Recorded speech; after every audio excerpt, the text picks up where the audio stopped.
Today's November the 15th in the year 2000. And Mr. Posey's going to tell us about his experiences in Korea, kind of from the start and on through. Mr. Young? Thank you, Luke. In 1951, August of 1951, I was working at the Wolf Creek Dam, making $1.62.5 an hour. I had a German iron worker's book. So I got drafted, so we go to Nashville. They told us that day that the men be drafted into the Marine Corps. Draftees to be drafted during the Korean conflict. So one of those 10% that went in the Marine Corps. They made my picture and put it in the banner where I was marking out enlistees to draftees. So when we left from Nashville, we went to Paris Island, South Carolina to take our basic training. I met a fellow there from Dunlap, Tennessee. That was kind of my special buddy. We go from there then for advanced training to North Carolina.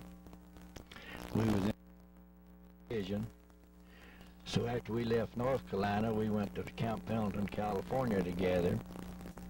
From Camp Pendleton together, we went to Picayune, California, where it was 15 below zero, and that's where we took a week's cold weather training. So when we come back from Picayune, we knew we were Korean bound.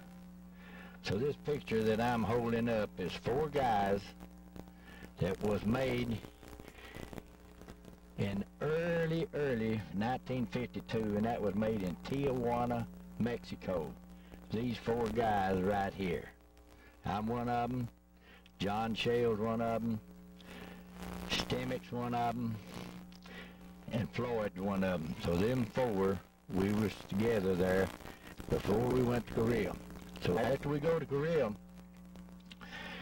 we went from Camp Pendleton to San Diego, and we got on the ship in Dago. We went from there to Kobe, Japan. So when we landed in Kobe, Japan, we all 4, of course, went into Korea. That was our destination. So when we get into Korea, each company, or each battalion has got 4 companies. So they split us up. I went in one company, and the other 3, I don't know where they went. So about a month after that, the word got back to me that my friend John Shale from Dunlap had got killed. And that was still in early 1952. So I had lived with that since 1952. Until about a year ago. I came home one day and my wife said, "You got a picture here in a brown, you have a brown envelope." So I opened it up, and there's a picture of me and him made in Korea. It was similar of this picture right here. That's just a picture of me made in Korea in early 1952.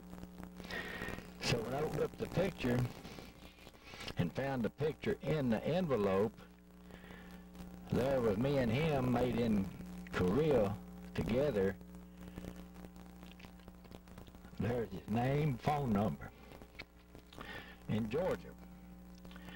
Well, I like to feign it. I didn't know what to think. I thought he'd been dead since 52. After that, Louise said, "You might as well call. You can't sleep, you can't eat, you can't do nothing." So when I did call, a lady answered the phone, and I said, "Who am I speaking to?" She said, "Who do you want to speak to?" And I said, "An ex-Marine." And when I said that, she screamed that she like to burst in my eardrum, said, "Is that you, Mr. Young?" And I said, "That's me." So she got him on the phone. We talked for a few minutes. He's choked up, I was choked up, and didn't know what to say. And directly I said, "John, I heard you had bad luck in Korea." Well, he said a little bit. He said I got shot 16 times, and he said the last 2 years I stayed in the Naval Hospital in Memphis, Tennessee. So he didn't have much to say, and I didn't either, so we didn't talk but a few minutes. But I had his name, phone number, and I told him I wanted to come see him. He said he wanted me to. So after I hung the phone up, I got studying about it. I didn't know what I was going to run into when I got in Georgia after him being shot 16 times. So I mailed him a picture of me and my wife, and a few nights he called me back, and he said, well, looks like you've aged a little in the last 47 years. So we get in the car and we go to Georgia, and I pulled up. Big old tall gray-headed man there, and he come out the car and he said, I'm John. I said, looks like you've aged a little, son, since I saw you the last time. So anyway, the other two fellas that's in this picture here that I'm fixing to show you, they were from Alabama. They was with us too.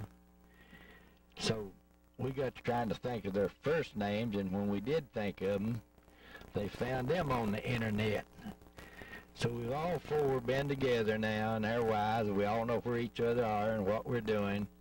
So this picture here was made in Alabama, all four of us together. These are the same four guys here 47 years later that was made with the donkey. So we had a nice time, and this fellow, Shell, he's been up to my house. Here's a picture of me and him made at my house here in Salina. He knows where I'm at. I've been to his home, spent the night. This is a picture of us with our wives. Of course, he's got a disability. His wife's a retired registered nurse. So we all know where each other's at.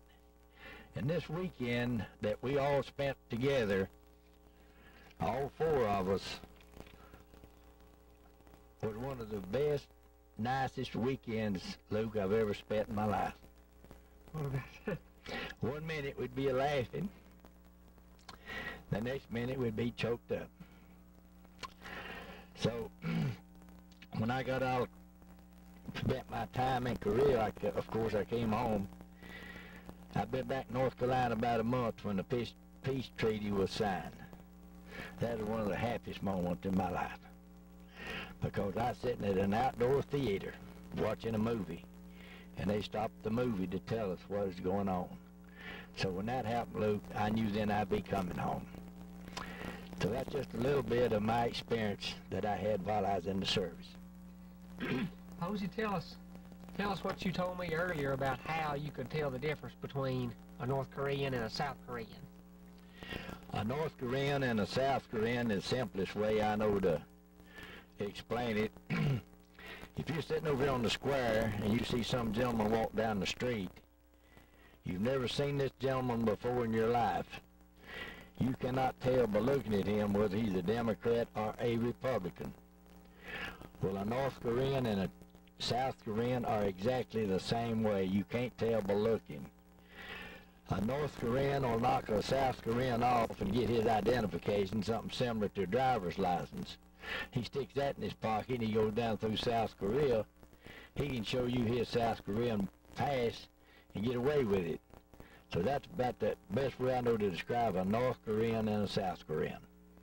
Do you think it happened a lot, Posey? They could just sneak around behind you. Sure. Sure, that happens a lot. That's what you call a sniper. Yeah. One of the scariest times, Luke, that I had while I was in there is when we was flying over Seoul, Korea. We was in a small mail plane. I don't think we was even supposed to be on the mail plane, but there was about 5 or 6 of us sitting in the floor in the mail plane. Mm-hmm. And the wind over there blew all the time, just like it does in March here when it's windy.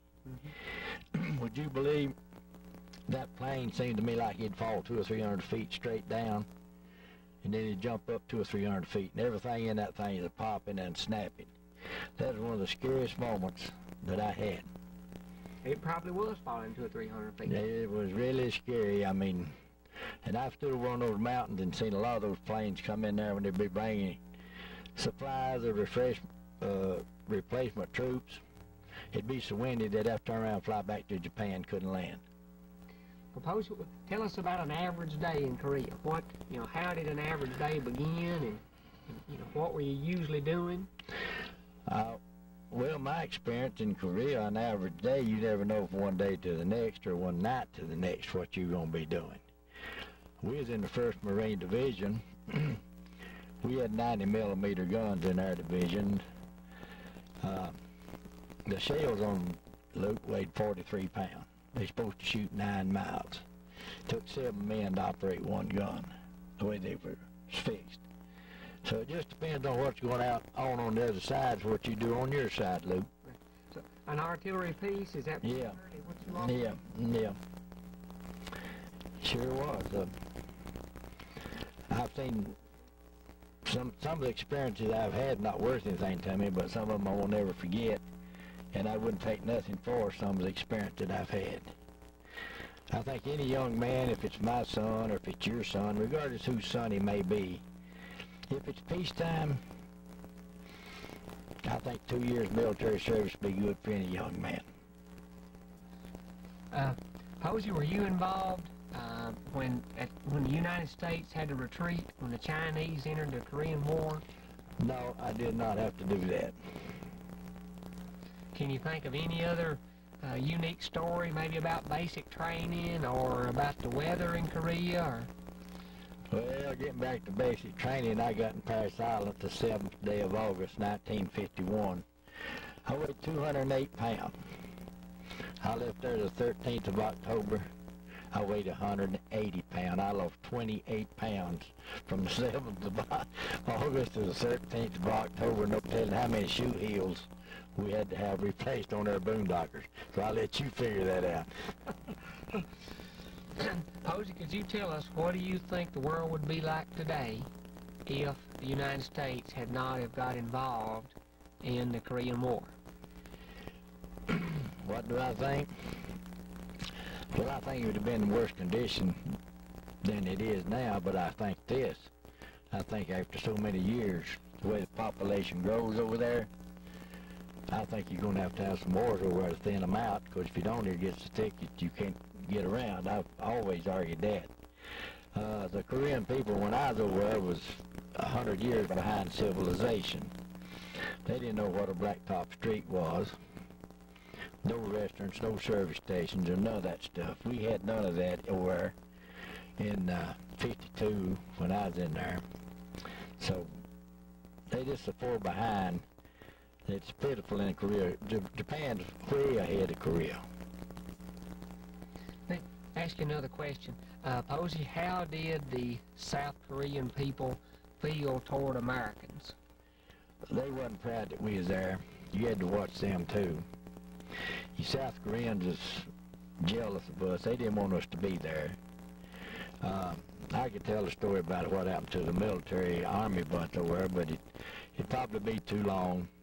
But I'll make it short. We was up on top of the hill above a little signal outfit that was Army personnel. Had about 15 or 20 Army personnel down there, signal outfit.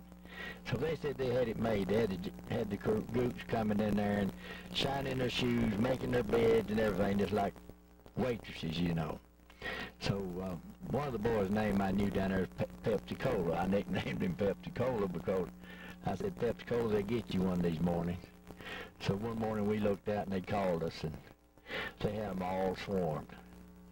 So we had charged down there and get them off of them, to tell you the truth. And then some of the Korean policemen, I call them, came in there trying to get some of those gooks to talk. And you know how they done it? They took straight pins and needles and stuck them up in under their fingernails, trying to get their attention. Say that got their attention. I think so. Can you think of anything else you'd like to add? No, I don't know of anything else that I'd like to add. But I've enjoyed being out here, so I don't know, as I repeat, there's some things happen while you're in there that you can't ever forget. And there's a little bond, I think, between all the veterans. I don't care what branch of service you're in. As long as you wore a uniform, I still believe there's a little bond between all of the veterans, Luke. Remember that. Well, Posey, I want you to know how much we appreciate you and appreciate all of these veterans. Thank you very much.